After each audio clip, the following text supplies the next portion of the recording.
Welcome to True Crime Stories for English Learners, where real-life mysteries meet clear and simple English. The Unabomber, a quiet mind. The forest was silent. Only the wind moved slowly through the trees. A small wooden cabin stood alone in the middle of nowhere. No electricity. No water, no neighbors. Inside the cabin lived a man. His name was Ted Kaczynski.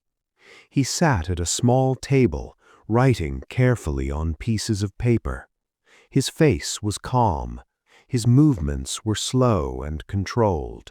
But the ideas in his mind were not calm. They were dangerous. Early life.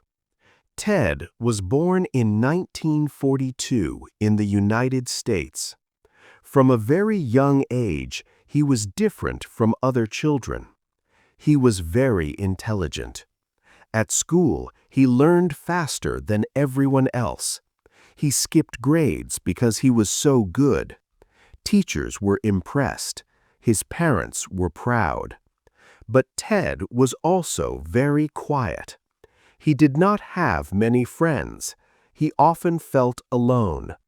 Other children did not understand him, and he did not understand them. This loneliness followed him as he grew older. A brilliant student.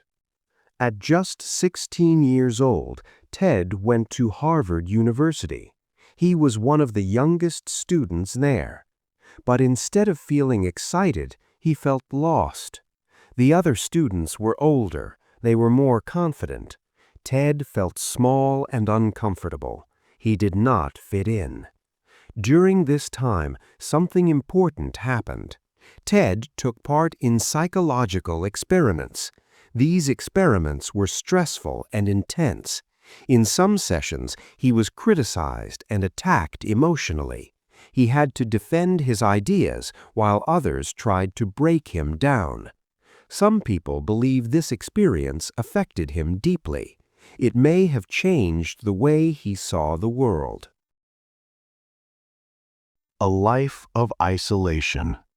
After Harvard, Ted continued his studies. He became a professor of mathematics at a young age. He was successful, but he was not happy. He did not enjoy teaching. He did not connect with other people. After only a short time, he left his job. Then he made a decision that changed everything. He wanted to live alone, far away from society. The cabin in the woods. Ted moved to a remote area in Montana. There he built a small cabin with his own hands. There was no electricity, no running water, no modern technology. He lived a simple life. He hunted animals, he grew food, he spent most of his time alone. At first, this life made him feel free. But slowly, something inside him began to grow. Anger. Growing anger. Ted started to believe that modern society was the problem. He hated technology. He believed that machines and progress were destroying human freedom. He thought people were becoming weak and controlled. In his mind, the world was going in the wrong direction, and he wanted to stop it. At first, these were just thoughts, but over time, his thoughts became stronger, darker, more dangerous. The first step toward violence. In his small cabin, Ted began to plan. He believed that words were not enough. He wanted people to listen. He wanted to make an impact. So he chose a new path, a violent one. He started to build something small, something deadly, a bomb. The forest was still quiet, but not for long. The first attacks. The package looked normal. A small box, brown paper, nothing special. It arrived at a university. No one knew that inside the box was something dangerous, something made by Ted Kaczynski. The first bomb. In 1978, the first bomb exploded. It was sent to a university professor, but another man opened it. When he opened the package, it exploded in his hands. He was hurt, but he survived. The police were confused. There was no clear reason, no message, no group that claimed responsibility, just a bomb. More attacks. One attack became two. Two became three. Over the next years, more bombs were sent. Most of them were sent to universities and airlines. That is why the FBI later gave him a name, Unabomber, from university and airline bombings, and the man behind it became known as the Unabomber. Careful and intelligent. The bombs were not simple. They were carefully built. Ted used basic materials, but he was very intelligent. He made the bombs hard to trace. There were no fingerprints, no clear clues. He even added small details to confuse the police. For example, he sometimes left wrong hints on purpose. This made the investigation very difficult. Fear spreads. People started to feel afraid. Packages were no longer safe. A simple box could be dangerous. Universities became nervous. Airlines were careful. The attacks were random. Anyone could be a target. The FBI investigation. The Federal Bureau of Investigation began to investigate. This became one of the longest and most difficult cases in their history. They had very little information. No one knew who the bomber was.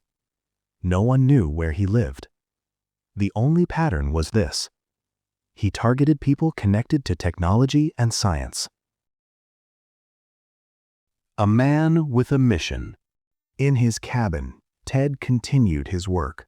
He believed he was fighting against modern society. He saw himself not as a criminal, but as someone with a mission. He wrote down his ideas, long texts about technology, control, and freedom.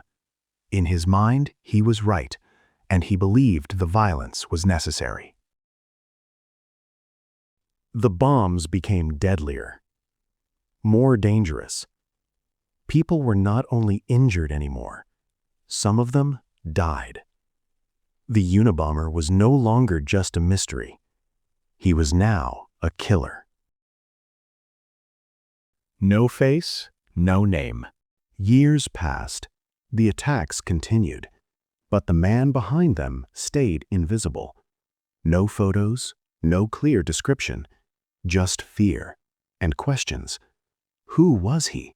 Why was he doing this? And how could he be stopped? Far away, in the quiet forest, the man in the cabin was still writing, still thinking, still planning. The final clue. For many years, there was no answer. The man known as the Unabomber was still free. The police had no name, no face, no clear direction. But then, something changed. The Manifesto. In 1995, Ted Kaczynski made a new decision. He contacted the media. He offered a deal. He said, "If you publish my text, I will stop the bombings." The text was long, very long.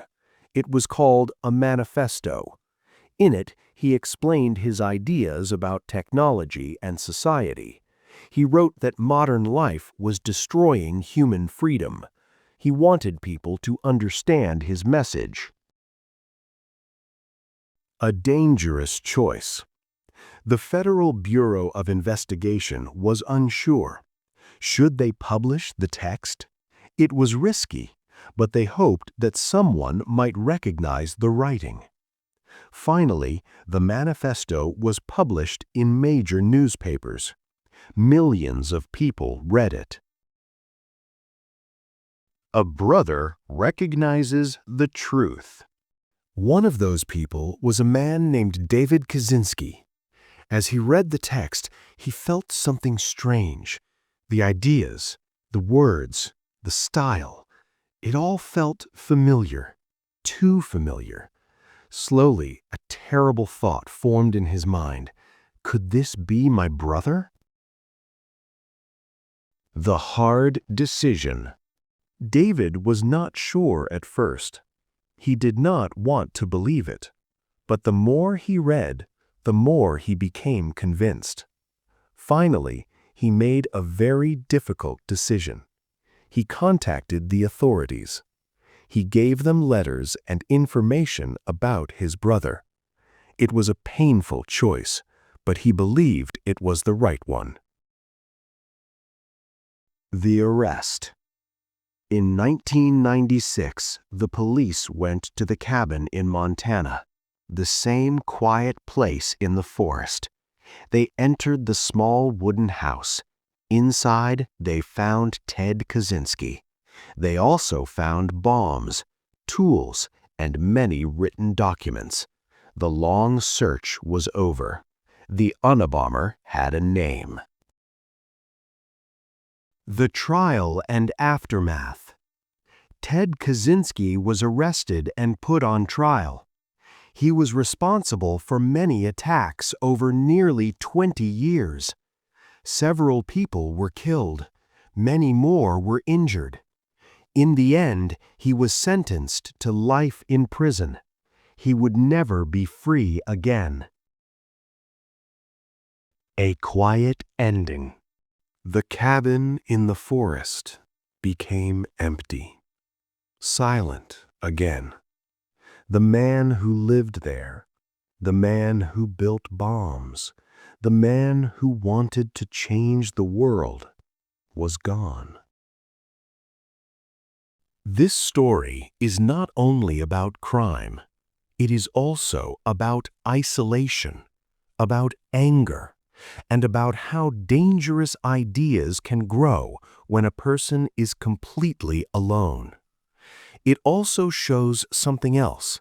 Sometimes the most important clue comes from someone very close.